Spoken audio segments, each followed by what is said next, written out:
And welcome to the Tennessee Court of Appeals. I want to make a few preliminary statements and then we'll get right into the case.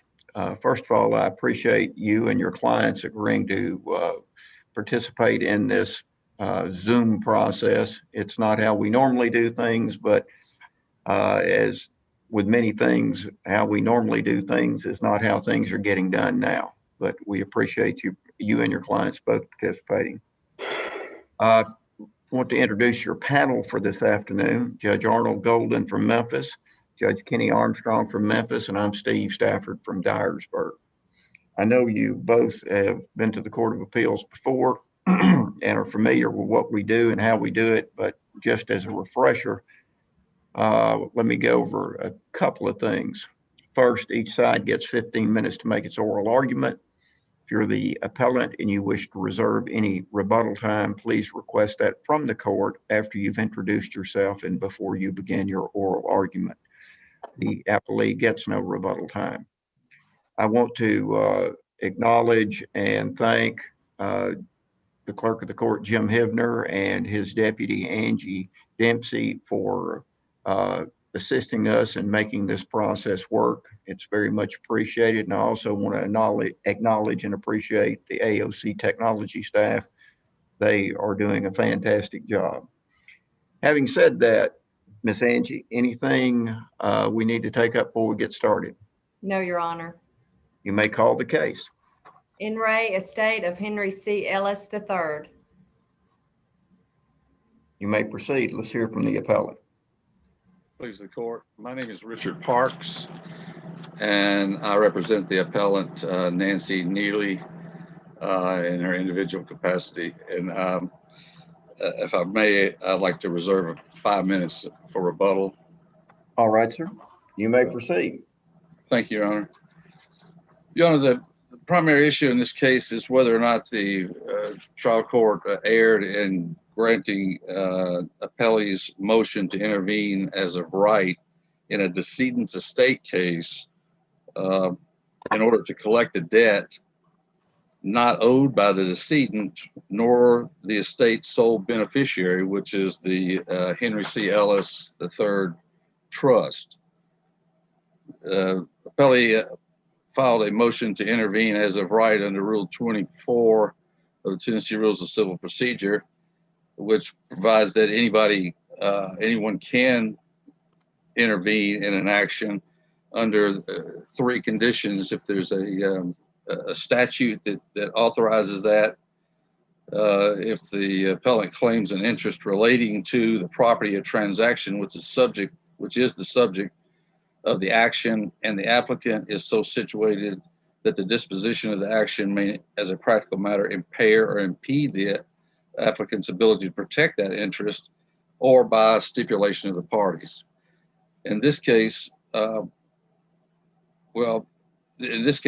was no stipulation and there was no specific statute alleged giving the appellee the right to intervene in this case. Let me ask you a question, Mr. Parks, before we get too far into this. Was there an evidentiary hearing held in this matter? There was not. Were the facts all stipulated by the parties? They were not. Is there a transcript of the proceeding? There is a transcript of the proceedings. I think it's part of the record. So essentially, the trial court granted the motion to intervene as a matter of law then. Is that what you're suggesting? That's what it appears to be.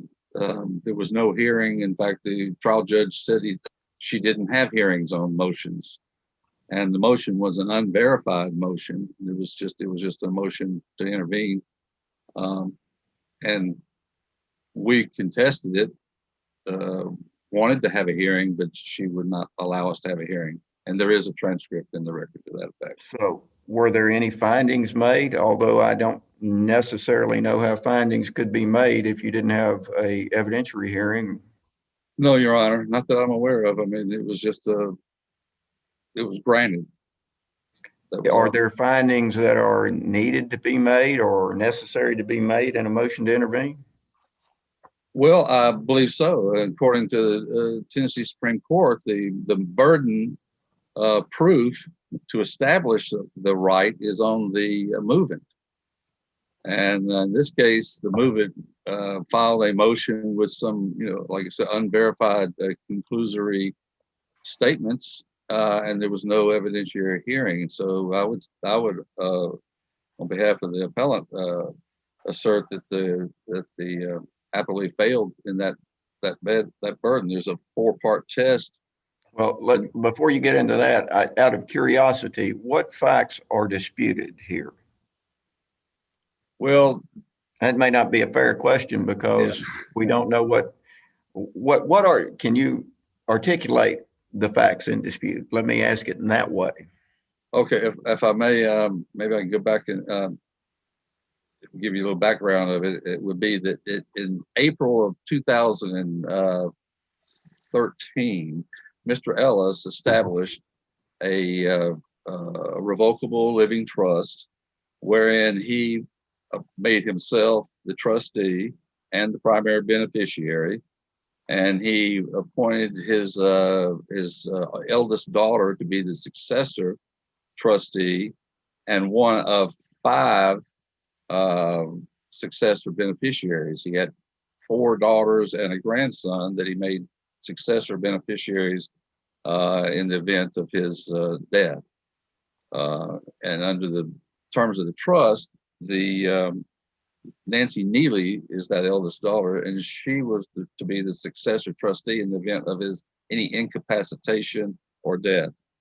And approximately almost 3.5 years later, and a conservatorship was established in the probate court in Shelby County for Mr. Ellis. And at that time, Mrs. Neely became the successor trustee.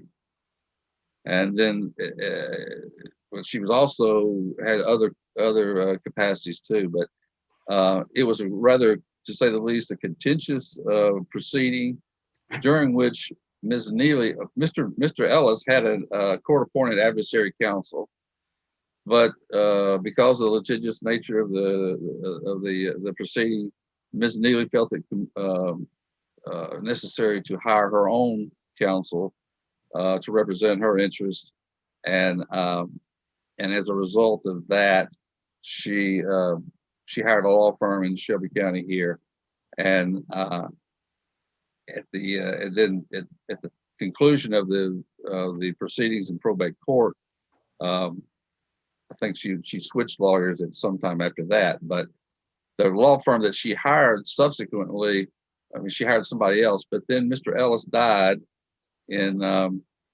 July of 2018.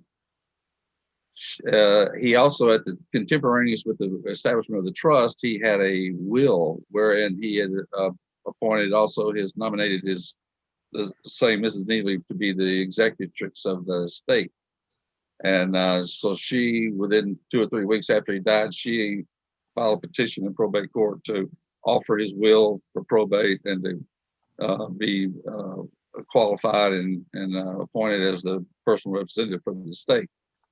Without going into any great detail, it became necessary for the probate judge to recuse herself, and the matter was transferred to circuit court, where it, I guess a couple of months later, it came on the docket, and it came on to be heard there. But there again, it was quite litigious, and the matter was held in basically in abeyance for some time, or a couple of months, and then Mr.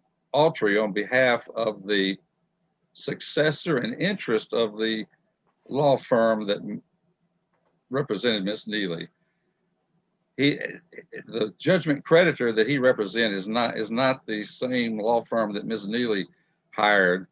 Apparently, Mr. Autry's client, the appellee, is the successor in interest who purchased, I suppose, the accounts receivable from the law firm that Ms. Neely allegedly owed some money to as a result of their representation of her during the conservatorship. And I think they litigated that, and then they agreed on a sum and entered a consent order in Chancery Court, Mr. Autry's client and Ms. Neely entered into a consent order, and then he shortly after that moved to intervene in this decedent's estate in order to collect a personal debt of Ms. Neely's through the decedent's estate, and is seeking priority over all others in order to do that. And so that's where we arrived at, and of course we took issue with that, saying that it was not a proper case for an intervention. You know, this doesn't meet the test under Brown, and it basically undermines Mr. Ellis's intent and the purpose of the decedent's estate to offer to prove the will and to administer the estate and to deal with his creditors, not third-party creditors, but his own creditors and the cost of administration.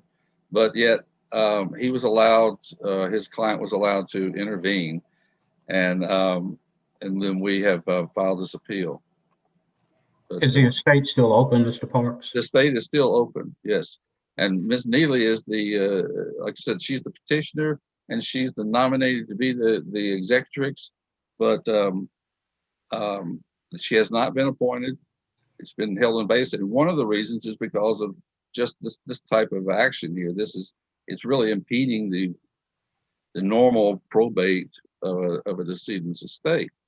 Mr. Parks, let me ask you, according to this consent decree, the only money they can receive is money that might be due to her. That's right. That's So- right. And the trust, the trust is the sole beneficiary of the estate. So any monies that's in the estate is going to go to the trust, of which Nancy Neely is just merely the trustee, and she has a duty to execute the will. I mean, they're seeking to get the. I see my time's up. Go ahead. Go ahead and answer the question. They're seeking to get money from Mr. Ellis's estate to pay a debt of Miss Neely's debt in her individual capacity.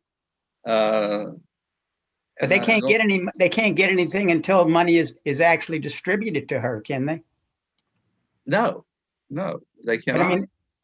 but in other words, she's not receiving it in her personal capacity. She would be receiving the monies from the estate as the trustee. You know, and then she would have duties. She's not a beneficiary of the trust? Excuse me, I didn't hear you. Is she a beneficiary of the trust? She is one of 5 beneficiaries of the trust. That's where they're seeking to get the money, I'm assuming. Yes, they don't want to wait until the trust gets it. They're trying to intercept it, I suppose, before it's received. And of course, we would allege that they don't have a right to do that. All right, sir. Thank you very much. We'll hear from the appellee, and then you have 5 minutes of rebuttal time. Thank you. We'll hear from the appellee. Yes, Your Honor. Edward Autry on behalf of my law firm, Williams McDaniel, and to Excuse me, Your Honor, could we speak up? I can barely hear. Maybe Okay. Edward Autry on behalf of my law firm, Williams McDaniel, and I'd like to first correct or answer a couple of questions that the court asked that were answered by Mr. Parks. There was no dispute as to the facts. There was an argument, there was a hearing. The transcript is in the technical record for the court's review. There was no request, either written or oral, for an evidentiary hearing. Judge Higgins did grant our motion after argument with Mr. Parks. Let me ask you a question, Mr. Autry. You Yes. say if there was no dispute about the facts, were the facts stipulated? I don't know that they were stipulated. In other words, we filed our motion to intervene. Mr. Parks objected to our motion to intervene. We had an oral argument regarding this motion before Judge Higgins, which is the sum and substance of the transcript. I believe that it's in the technical record. and I don't recall, and I defer to the actual transcript for the court to see the actual wording. I don't recall any disagreement by Mr. Parks about the facts as they were expressed in our petition or his response. So it comes back to a legal conclusion drawn by Judge Higgins. Okay. Now, and so as far as correcting the facts, our law firm is not seeking priority over any other creditor, or really any creditor of the decedent. The key and the reason we filed a motion to intervene, respectfully, Your Honor, is Mr. Parks correctly stated, the circuit court has not yet admitted any will to probate.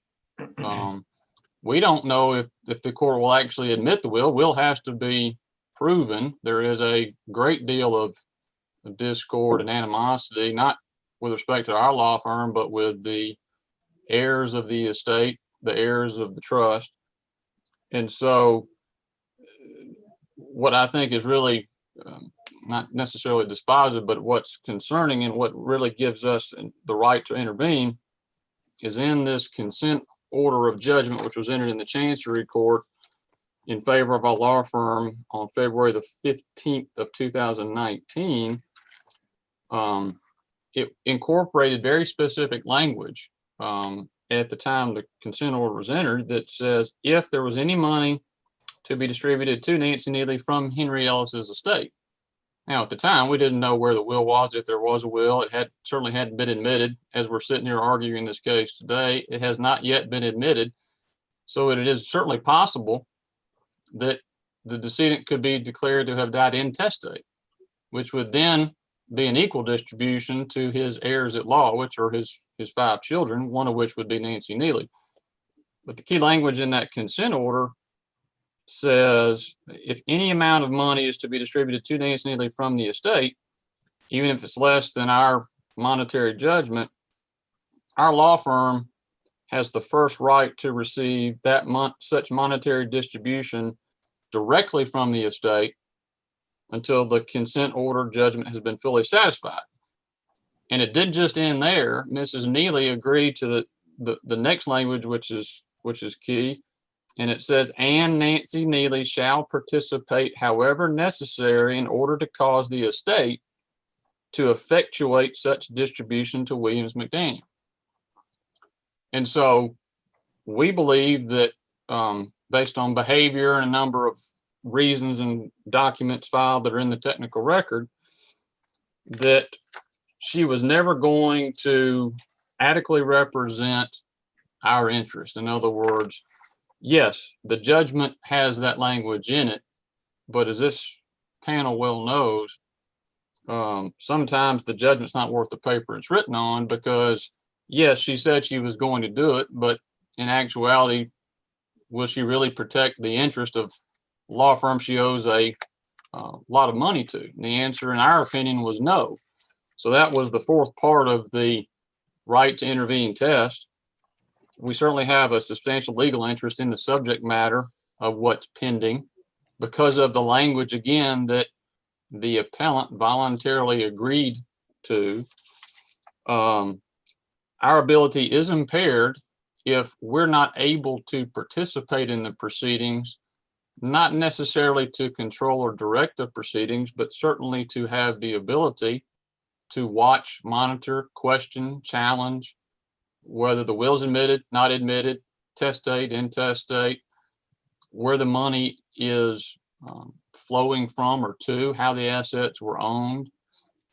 All the questions that normally go into an estate administration that, yes, if the will's admitted, then it will certainly flow through the trust and we'll seek the relief that in that source. But certainly having the right to intervene as a matter of right and participate in the proceedings is far different than obviously the collection from various and sundry places, because our law firm is not a creditor of the decedent's estate. That's not what this case is about. That's not why we filed a motion to intervene. We filed a motion to intervene because of the fiduciary position that Ms. Neely advocates that she is entitled to be appointed the executor of the estate. And there were and have been multiple allegations that she has utilized estate and trust funds prior to the estate being opened. And that's certainly an issue to be dealt with. And so we believe that our ability as a judgment creditor of a beneficiary and Ms. Neely sitting in her position in a fiduciary responsibility as the presumptive executor of the estate is impaired unless we're allowed to intervene. And I think Judge Higgins saw it the same way. Because, and I don't want to concede the point, but absent the specific language that the appellant agreed to in that consent order, it'd be a much tougher case for us to intervene in this action. But because of that additional language and because of what the appellant committed herself to do and her obligations to our firm in that consent order, that only enhances our ability to intervene as of right. And certainly I think, the first, which I don't know is disputed, I didn't hear a dispute from the appellant. We believe the application for intervention was timely. It was filed shortly after our order went final in the Chancery Court. So we believe we have satisfied the four-part test under Rule 2401, and we believe we should be allowed to intervene as a matter of right, simply because we satisfied the standard and the language that the appellant agreed to in that consent order. So I'm certainly happy to answer any additional questions the panel has, but I certainly don't want to waste the court's time on what I believe, and I think, unfortunately, what my brief reflects is a very straightforward issue. So you don't know of any disputed facts that are relevant to the right to intervene, or there were none that were raised at the motion hearing? I'm not aware of any, and I don't recall any disputed facts being raised at the motion hearing on this matter, Your Honor. Okay. All right. Seeing no other questions, thank you for your argument. Mr. Parks, you have 5 minutes of rebuttal. Thank you, Your Honor. Okay. First Tell of me all, about these disputed facts then. Mr. well, Ellis that's what I was says- going to say. Mr. Altry may not recall the facts being disputed, but there were facts that were disputed, even his right to even whether or not he actually represented the judgment creditor was disputed.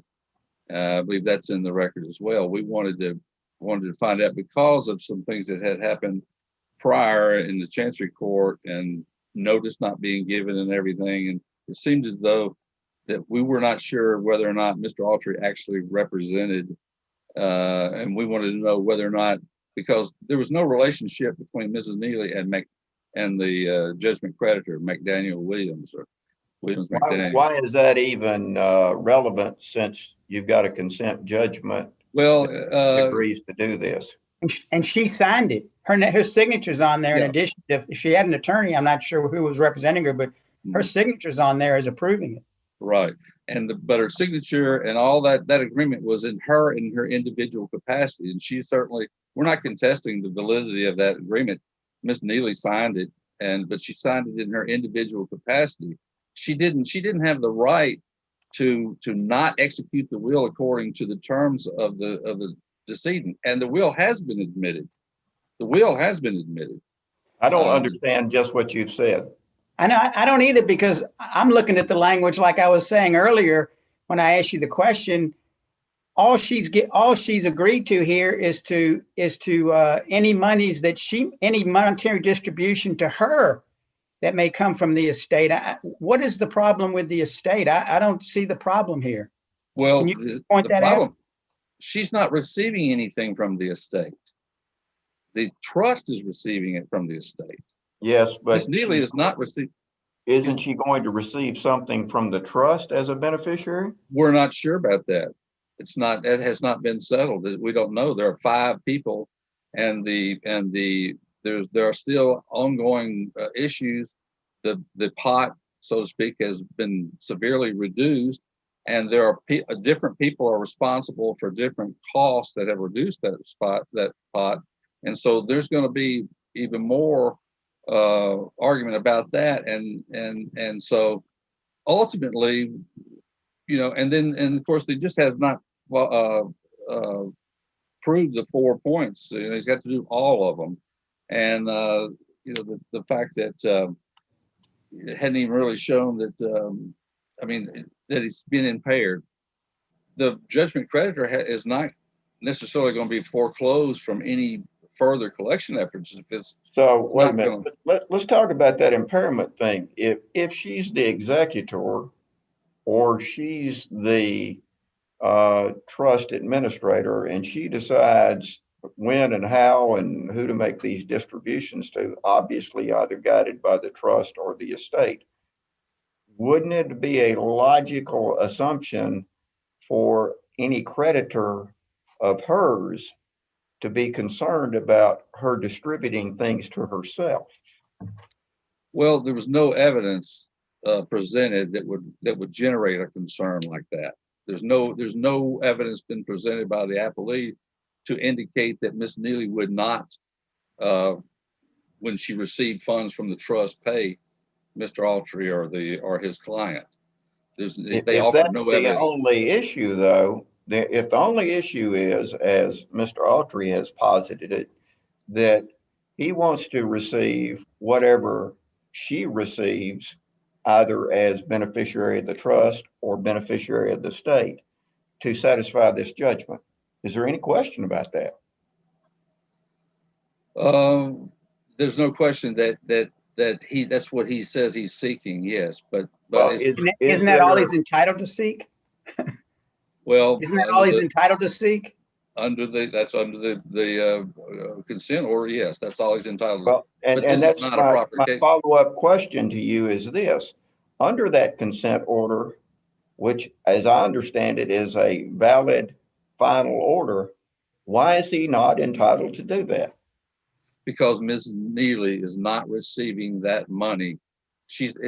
Her position as executrix or as the trustee is a position of trust.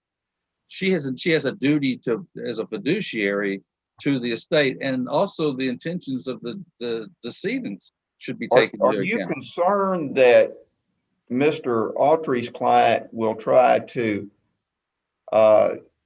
receive the money that comes into her possession as trustee or as personal representative? Is that what you're saying? I'm saying that they're seeking to collect a personal debt of Mrs. Neely in their individual capacity, but they're going after money that she doesn't have, that she's not ever going to receive herself. I mean, there's a question about you know, whether she'll ever receive anything, but this complicates it, and it's not they haven't met their burden. They didn't make it showing.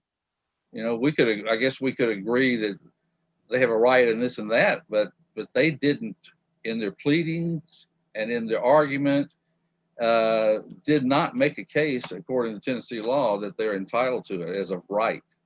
All right. Thank you for your argument. Thank you. Thank you, gentlemen. We appreciate your argument. We'll endeavor to get you an opinion at the earliest possible date. We again appreciate you participating in this Zoom oral argument.